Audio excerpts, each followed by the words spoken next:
Are you a woman of faith who is struggling to navigate your current season of life? Do you feel like life is just happening to you instead of for you? My name is Jill Pack. I'm a certified life coach and a member of the Church of Jesus Christ of Latter-day Saints. And I want you to know that no matter your season or circumstance, it is possible to create a more joyful life. And I would love to show you how. Are you ready? Let's go. Hello, friends. Welcome to the Seasons of Joy podcast. This is episode number 46, entitled Marriage in the Midseason with Aimée Gianni. I'm so excited to bring this conversation to you. Aimée Gianni is one of my coaches. I have had the privilege of working with Aimée for over the last year, and it has been so good, so enlightening, and she has such a gift when it comes to relationships. So our conversation today is about marriage in the mid-season, and she shares some tips and tools to help you if you are navigating marriage in the mid-season. If things are changing in your relationship and you are looking to create something different, this is the podcast for you. So here's our conversation. All right, here we are. I'm with Aimée Gianni, and I'm so excited to have this conversation with her. She has been one of my mentors for over a year, and I am excited to share her with you. So I'm going to turn the time over to Aimée and let her introduce herself. Thank you, Jill. I'm so excited to be here with you. Yeah, I am a licensed marriage and family therapist and a marriage coach. And I work with individuals and couples that want to increase intimacy and connection in their marriages. And I work with a lot of people in that midlife phase that want to do that work. So, yeah. I love this so much because I think, don't you, I don't know, this is just me guessing, but do you see that stage of life where marriage intimacy is a problem? That struggle in marriage kind of manifests in this later season. Would you agree? Yeah, absolutely. Right. Because we get married and we're all in love and we throw ourselves into it. And then between like kids and work and all the things and, things are okay. But even if our marriage isn't exactly the way we want it, we're kind of keeping ourselves busy with other things. But then I find that once people get to midlife, it's like, oh, wait a minute. Now, wait, what's going on here? Right. And that's where it does tend to manifest and become more of a prominent issue, I'd say, for couples. Yeah. So how do you I know that you help coaches coach people in this area, but you did mention that you have some couples that you work with and what does that look like when you work with someone that way? Yeah. So I do train coaches how to do this work, but I love working with couples and like I say, individuals too. And I have different ways that I work with them. I do some private practice. I also have a group that I run called the Art of Intimate Connection, which I love doing. A lot of times when people come to me in this mid stage, they find that they're really tangled. They're entangled. That's the phrase I like to use with them because they're just not quite sure. They know that things aren't the way they want them to be, but sometimes it's hard to separate out like what's theirs to own, what's their spouse's. And sometimes they know what they don't want, but they don't really know what they do want. And if you think about two balls of yarn being all tangled up, if you try to solve it by just tugging on one of the pieces of yarn, the knot just gets tighter and tighter, right? Doesn't help unravel it. And so a lot of the work that I do is helping people kind of identify, okay, here's how we are entangled, and then help them untangle. So it's like if you're thinking about the two balls of yarn, right? It's like helping them untangle that, because then once they're untangled, then they can come together and create something beautiful like you could, right? With two balls of yarn. But first you've got to get all of that untangled. Oh, I love that so much. I think that's such a good visual because we've all done that. Like we just want to yank it and hope it'll just pull through. Right. And it doesn't. Yeah, I think that's such an interesting point because I think for me, that's one thing that I kind of discovered. My marriage is great and it wasn't that per se, but just as on an individual level, I didn't really know what I wanted anymore Mhm. because the kids were out of the picture, so to speak, because they're moving on, they're leaving home, right? And so Yes. it's like that rediscovering, like, what do I even like? I was so used to defaulting to what everybody else, like even my husband, right? Yes. It's like, where do you want to Yeah. go to dinner? I don't care. You Whatever. choose. Yep. What do Yeah. you want? It's like you lose the ability to decide what you want. Right. Yeah. Yeah. Yeah. You lose yourself. And that's so, so common. And I was just telling somebody earlier today how I remember when I had little kids and somebody asked me to like share my hobbies or what were my hobbies. And I was like, what? What are those? Oh, Yeah. yeah. What? Huh? I was like, I think I used to have some of those, but I don't have any anymore. Yeah. Because it is easy to just lose yourself and, like you said, just kind of default to kids or Yeah. spouse, whoever's around you. Especially as women, I think we fall into that. So, Yeah. but eventually Well, it is up to us, right? yeah. Well, and don't you think like it works fine? And I think you touched on this. We do okay because we're stuck in the middle of managing everybody and everywhere we're needing to go. And we're just kind of in the throes of everyday life. So we Mhm. don't stop and consider what it is we're creating anymore. We're just existing. And Right. so the challenge comes that when all of that distraction leaves us, Yeah. we're looking at each other going, who are you? Yeah. Who are you? Where did you come from? Where did you come from? Oh, we got to communicate. Okay. Yeah. Yeah. Exactly. Yeah, so So fascinating. I think that as you're going on and that it's living reactively, what you were describing, right? Because we have so much coming at us that we're living much more out of reaction as opposed to really living with intention and creating our lives the way that we want to, or being as intentional about it, right? Hmm. Yeah, yeah. And it happens, I think it happens to most people, Yes, absolutely. right? Right. Because it's so easy, just happens so easy. We're, Mhm.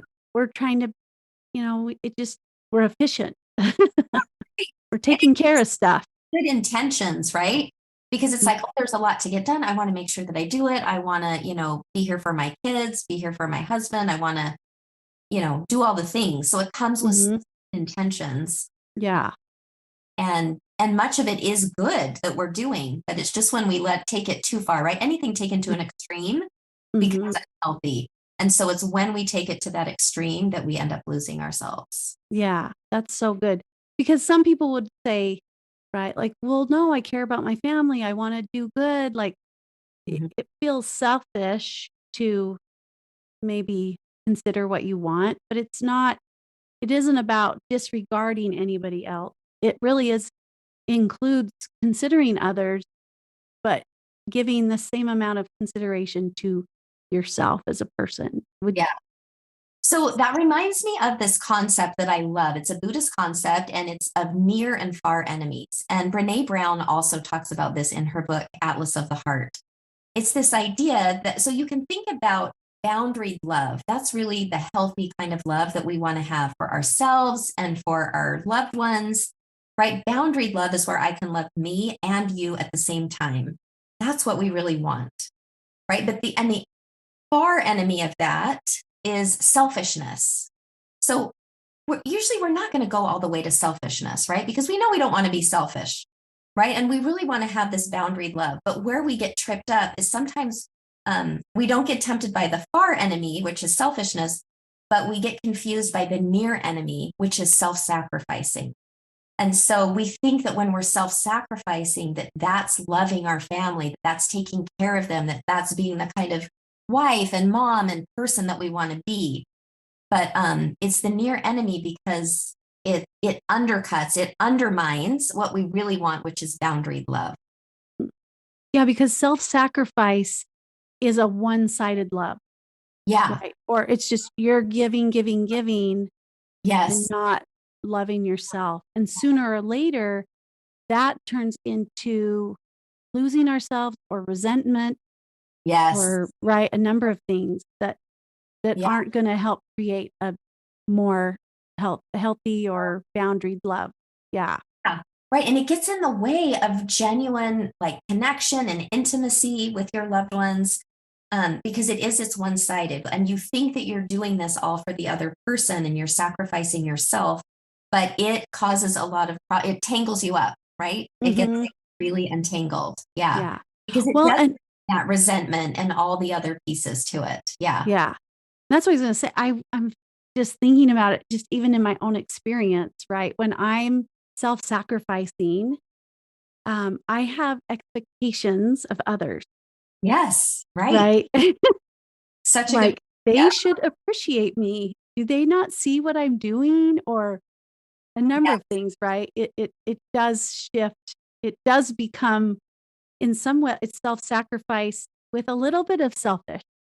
Yeah. Yeah. Right. That's exactly right. It does mix in that little bit of selfishness because when we start having expectations, then we're not really doing it from a place of genuine love, right? Because it's like, well, I'm doing all of these things, but this is what I expect in return. Okay, I would like to revisit the concept of entanglement. I'd love to hear more about that and as you see that affecting people in this mid-season of life. It comes up so much. And here's how it shows up. When people come to me, usually they know exactly what they want from their spouse, right? And it's like, I want them to do this differently and that differently. And they think that their problem will be solved if their spouse will just start doing things differently, right? If he would only do this and stop doing that, then I'd be happy. So, where we always start with entanglement is with each person identifying what is theirs to own in this relationship. So, another metaphor that I use with people is like taking your junk drawer in the kitchen, right? And you like dump it out, and then you're like, okay, this is going in the garbage. This I'm going to keep. This actually belongs upstairs. You know what I mean, right? Mm-hmm. And to give to Goodwill. And so it's kind of like that with your relationship. We have to like kind of dump out the junk drawer and look at all the different things. What are all the things that you wish were different? What are all the things that you're doing that you're not doing that your spouse is doing and not doing? And then you've got to figure out what you are responsible for. And so when it's couples, right, it's each of them taking ownership of, okay, I recognize that, these are my feelings and I'm blaming my partner for my feelings. And I really need to take ownership for that. So it's each of them identifying their thoughts, their feelings, their actions, what each of them are creating in the relationship. And that's really the first step to untangling the problems that they're having. Because at first, they blame each other, right? We all do that. Like it's so easy to do in a relationship. It's always the other person's fault, right? But when we can get them to stop blaming the other one and take ownership, sometimes there are things that fall that naturally fall away, right? Those are the things that are like, oh, I'm willing to let go of that now. That's actually not such a big issue to me.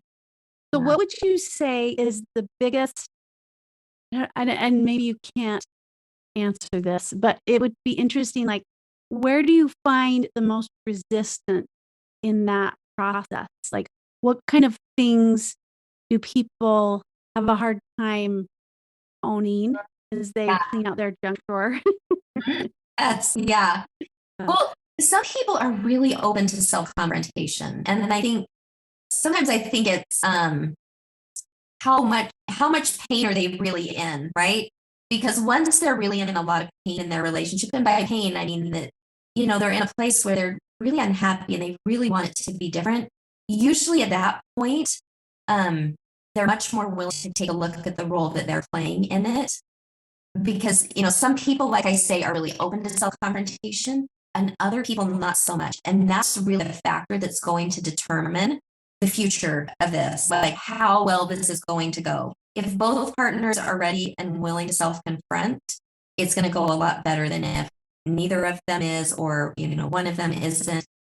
Because it's hard to look in the mirror. That's what I think of with self-confrontation, right? It's looking at the mirror in the mirror with a bright lights on and being like, oh, wow, who am I and what am I contributing? And I think one thing that's really hard for people to own is the things that they're doing with good intentions that are having a negative effect in life. So if we go back to this idea of self-sacrificing, right?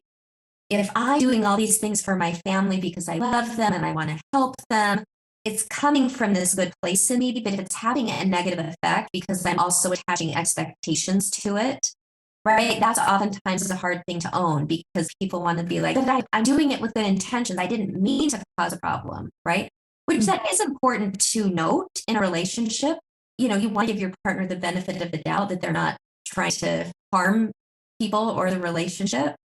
But I think those are some of the hardest things for people to own. It's when they're doing something with good intention that's actually having a negative effect or creating a negative result. Those are oftentimes some of the hardest things for them to own. Yeah, because their intention is there, but Yeah. they're not noticing the overall effect. Okay, Yeah. that's good. That's good. Is there anything else that you like to add that you see in these relationships of mid-season people? I think when people can learn how to show up powerfully in their relationship, and by powerfully, I don't mean controlling or domineering or any of that, right? But when you can show up powerfully, meaning you know who you are and you know what you want, and you're okay with asking for what you want. I think that really helps relationships move forward.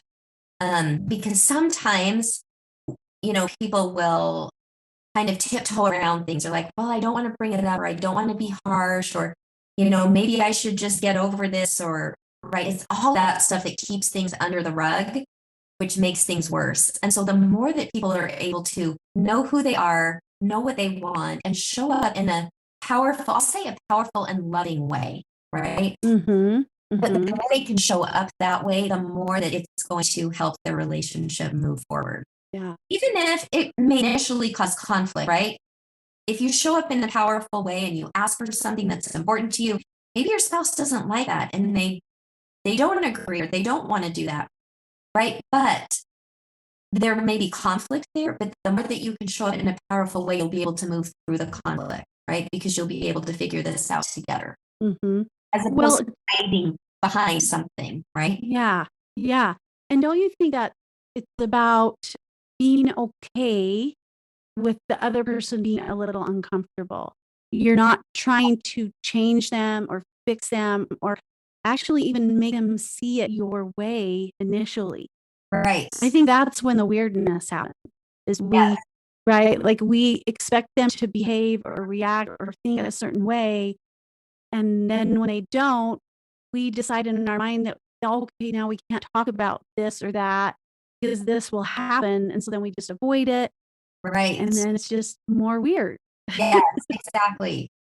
And so when we can just own what we want and show up that way and be okay with whatever response our partner has for us, that's a powerful place to be, right? That's when we're well differentiated because we can bring something up and our partner might be uncomfortable or they might not like it. But it's okay. We can still stay connected to them, even if they have a different opinion than we do. Mm-hmm. I love that because I think that a lot of people think that you have to totally agree all the time. Mm-hmm. Yeah. Right. And it's never going to happen because you're two different people, right? Yeah. Yeah. Like that adage of you got to be on the same page. Mm-hmm. Right. And I'm not saying that there are some things we don't want to find some common ground on, but if our goal is always to be on the same page, we're probably going to be disappointed half the time. It is. Yes. Yeah. Healthy relationships make room for each person to be themselves, to have different thoughts from the other person, right? That's a healthy relationship. I would say if two people are always agreeing on everything all the time, either one of them's lying. I love it. Yeah. Or they're just way too enmeshed with each other and they really don't know where they end and their spouse begins. Mm-hmm. Right. And so that's not a healthy space to be either.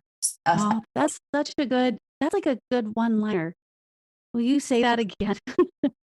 Yes. But in a healthy relationship, there's space for each of you to be yourself.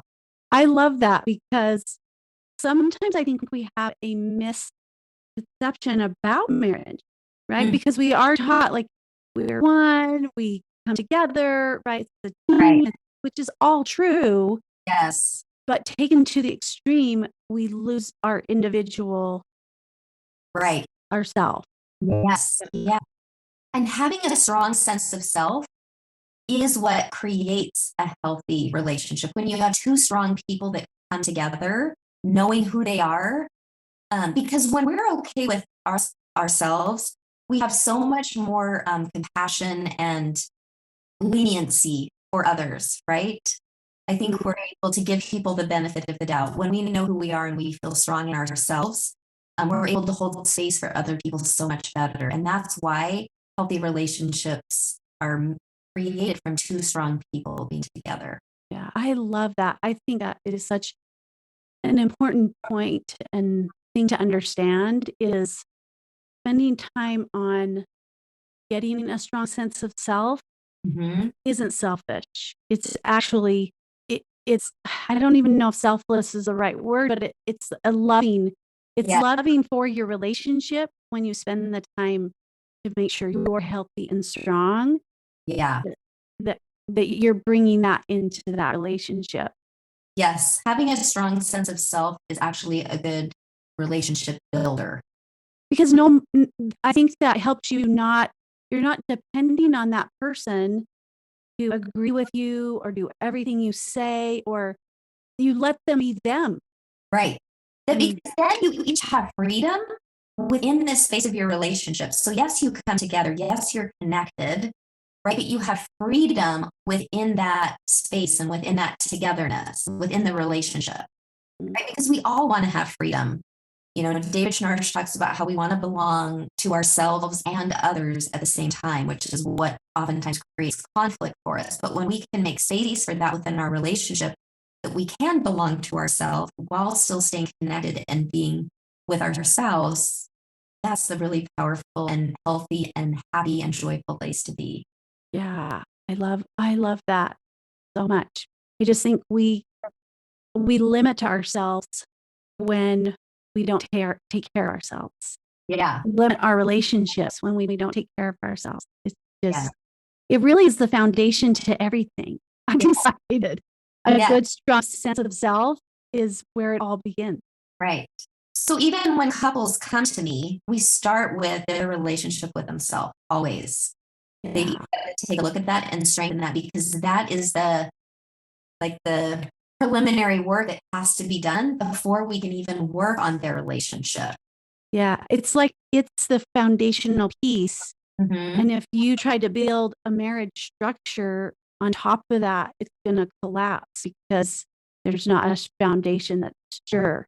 Yeah, exactly. Yeah, I love that. So, as we kind of near our end together, is there something else you would like to share with the listeners as they leave this conversation? Is there something that you would offer them that they could take and use in their life today? We did talk about sense of self, which I think is probably a big takeaway from this conversation is that. But is there something else that you would like to share or offer as we close out? Yeah, I think a good exercise that I often give to clients as they're working on sense of self is, well, first of all, to just be a really compassionate observer of yourself as you're getting to know who you are, is to be really compassionate with yourself and set aside judgment. Because I always say judgment keeps us from accessing the very thing that we need to move forward, right? So, thing that I think is really helpful, and this goes along with self confrontation, right? It's asking yourself some questions like, who am I in this marriage? How am I showing up? What would it be like to be married to me? Would I like to be married to me? What do I do to make things better in our marriage? Like, how do I contribute to more connection and intimacy? And also, how do I get in the way of more connection and intimacy? And so I think when you can ask yourself those questions, it gives you a good starting point to see, okay, here's what I'm contributing. And then asking yourself, is that really what I want to contribute? And if not, figuring out, okay, who do I want to be in this marriage? How do I want to show up? I love that because I think our default is to see how the other person isn't doing right. And we talked about that earlier, but and how they should change or be different. But it there's something powerful, like you said, the self-confrontation, I think, is a fitting name Yeah. because it's an honest look. It's Yeah. not a judgmental look. Right. It's honest and in a lot of ways vulnerable, because you're Yeah. cracking open some things that maybe you don't want to look at. And also remembering that that's just step one. It's not that you just say, oh, I'm just going to take a look at me and what I'm doing in a relationship and my spouse, has nothing to work on, right? That's the next piece, right? But it has to start with both partners really doing the self-confrontation, taking a look inward. Then you can come together. Like, is it okay to make requests to your spouse? Absolutely. Is it okay to want something different from them? Of course. But you want to make sure that you kind of clean up your own side of the street first, so that you're showing up in a way that you're happy with, and then you can learn how to have those other conversations. Mm-hmm. Oh, so good. It isn't all about finding fault either, because those questions are, what do I want to create? Yes. And then what's the reality? And how can I bridge those two things? How can I, Yeah. but I have to know where I'm blocking this relationship in order to move towards the thing I want to create. Yeah. Exactly. So good. So if people want to find you, where can they find you? Yeah, so you can go to my website. It's aimeegianni.com, and the Amy is spelled AIMEE. And you can sign up for my love notes. I send out love notes every Tuesday with little relationship tips. So you can sign up for that, or also join any of my waiting lists if you want to do the Art of Intimate Connection program or any of my other coaching programs. You can also follow me on Instagram, and it's Aimée Gianni MS, and I post there several times a week. Well, thank you so much, Amy. This has been a pleasure, and thank you for taking the time to share your thoughts. Thank you for having me. It's been a pleasure. Thank you so much for listening. If you like what you hear, I would love it if you would share it with your friends and family and leave me a rating and review. If you'd like to learn more about what life coaching is, please schedule a free discovery call with me where we can work together through something that's causing you a problem. Just go to my website, seasons-coaching.com, and you can also find information about my Seasons of Joy one-on-one coaching program and my Seasons of Joy community. Have a joyful week, and I'll see you next time.